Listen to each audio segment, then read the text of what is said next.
দেশি বিদেশি বাঙালি অবাঙালি বিভিন্ন রকমের রান্না খুব সহজে বাড়িতে তৈরি করার জন্য সাবস্ক্রাইব করে নিন শম্পাস কিচেন। আর আমার সমস্ত রান্নার আপডেট সবার আগে পাওয়ার জন্য বেল নোটিফিকেশনটা ক্লিক করতে ভুলবেন না। নমস্কার, welcome to Shampa's kitchen. Shampa রান্নাঘরে আপনাদের সকলকে স্বাগত জানাই।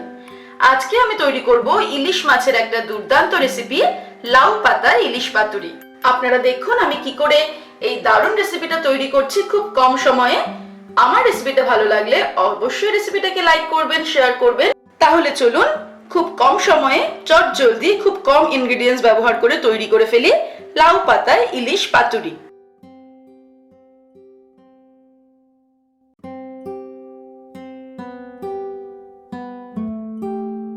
লাউ পাতা ইলিশ পাতুরি তৈরি করার জন্য আমাদের যে উপকরণগুলি লাগবে সেগুলি হলো, আমি 4 পিস ইলিশ মাছ নিয়েছি, ভালো করে মাছগুলোকে ধুয়ে নিয়েছি। লাউ পাতা নিয়েছি 4 পিস, একটু বড় আকারের দেখে নিতে হবে আর একটু কচি দেখে নিতে হবে।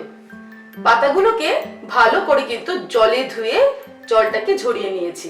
1 টেবিল স্পুন কালো সর্ষে আর 3-4টে কাঁচা লঙ্কা আর সামান্য নুন দিয়ে আমি বেটে রেখেছি। নারকেল কুড়া নিয়েছি 2 টেবিল স্পুন, 4টে কাঁচা লঙ্কা আমি চিড়ে রেখেছি, হলুদ গুঁড়ো আর এর সঙ্গে লাগবে স্বাদ অনুসারে নুন আর সরষের তেল। লাউ পাতা ইলিশ পাতুরি তৈরি করার জন্য সবার প্রথমে আমি একটা বাটি নিয়েছি, তার মধ্যে আমি সরষে বাটাটা নিয়ে নিয়েছি। আমি প্রথমেই বলেছি যে 1 টেবিল স্পুন কালো সরষে, 3-4টে কাঁচা লঙ্কা, সামান্য নুন দিয়ে কিন্তু আমি বেটে রেখেছিলাম। এর মধ্যে আমি দিয়ে দিচ্ছি হাফ টিস্পুন হলুদ গুঁড়ো, 2 টেবিল স্পুন আমি নারকেল কোড়া দিলাম, 4টে কাঁচা লঙ্কা চিড়ে রেখেছিলাম, কাঁচা লঙ্কা 4টে দিয়ে দিলাম, 1 টিস্পুন নুন দিলাম। সর্ষের তেল দেব, এই রান্নাটা কিন্তু সম্পূর্ণ সর্ষের তেলেই করতে হবে। 2 টেবিল স্পুন আমি সর্ষের তেল দিলাম। এবারে সব উপকরণগুলো আমি খুব ভালো করে মিশিয়ে নিচ্ছি। মশলাটাকে আমি ভালো করে মিশিয়ে রেডি করে নিলাম। এবারে এর মধ্যে আমি মাছগুলো দিয়ে দেব। মাছগুলো দিয়ে ভালো করে কিন্তু মশলাটাকে মাছের সঙ্গে মিশিয়ে নিতে হবে। ভালো করে মাছের গায়ে মশলাগুলো লাগাতে হবে। আর এই সেই ভেতর ভেতর গুলো কিন্তু একটু ভালো করে মশলাগুলো দিয়ে দিতে হবে, কারণ অনেক সময় ঠিক করে না দিলে কিন্তু মশলাটা এর মধ্যে ঢুকবে না। ভালো করে আমি মাছের সঙ্গে মশলাটাকে মাখিয়ে নিয়ে এটাকে 10 মিনিট আমি রেখে দেব।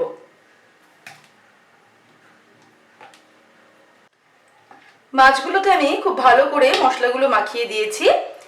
এবার এটাকে আমি 10 মিনিট রেখে দেব, তারপর আমরা নেক্সট স্টেপের দিকে এগোবো।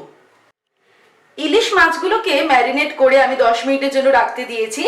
সেই সময় আমি লাউ পাতার গায়ে একটু ভালো করে তেল ব্রাশ করে নিচ্ছি। হাত দিয়ে করছি, তেলটাকে কিন্তু গায়ের মধ্যে এরকম ভাবে লাগিয়ে দিতে হবে।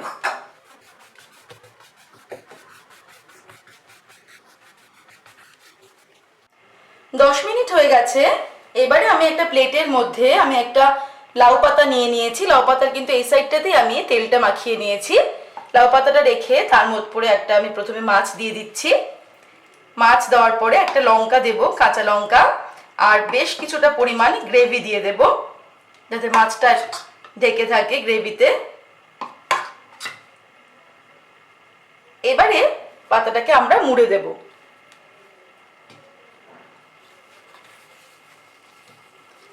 মুড়ে দিয়ে আমরা এটাকে সুতো দিয়ে বেঁধে দেব। সুতো দিয়ে বাঁধার কিন্তু কোনো নিয়ম নেই, আপনারা যেরকম ভাবে পারবেন সুতোটা দিয়ে বেঁধে দিলেই হলো। শুধু যাতে এটা খুলে না যায় সেই দিকে খেয়াল রাখতে হবে। এইভাবে সুতোটা বেঁধে দিলাম। এবারে আমরা এই রকম ভাবে কিন্তু বাকি মাছগুলোকেও পাতায় মুড়ে নেব। লাউ পাতা দিয়ে আমি ইলিশ মাছগুলো মুড়ে নিয়েছি। আমাদের এই কাজটা কমপ্লিট। এবারে আমরা নেক্সট স্টেপের দিকে, অর্থাৎ ফাইনাল স্টেপের দিকে এগোবো। এবারে আমি কড়াই গরম করে তার মধ্যে 3 টেবিল স্পুন মতো সর্ষের তেল দিয়েছি। তেলটাকে এভাবে ছড়িয়ে নিয়েছি কড়াইয়ের মধ্যে। তেলটা গরম হয়ে গেলে এর মধ্যে আমি পাতায় মোড়া ইলিশ মাছগুলো দিয়ে দেব।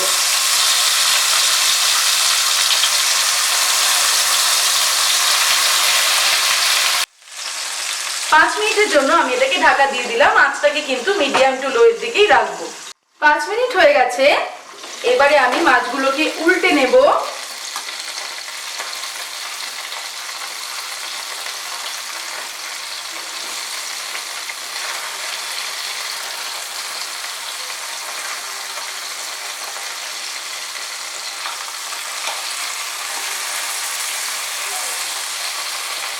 তারপরে আবার আমি 5 মিনিটের জন্য এটাকে হতে দেব।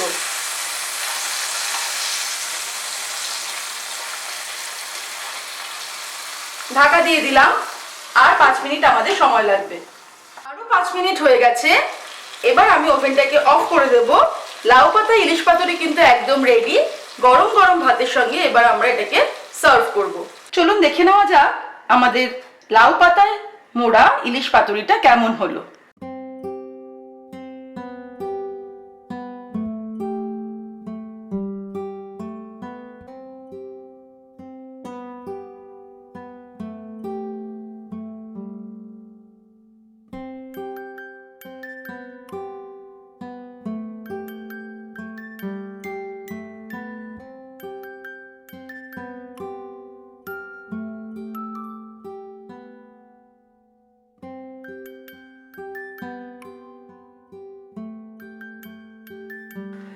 তৈরি হয়ে গেছে আমাদের আজকে স্পেশাল রেসিপি লাউ পাতা ইলিশ পাতুরি।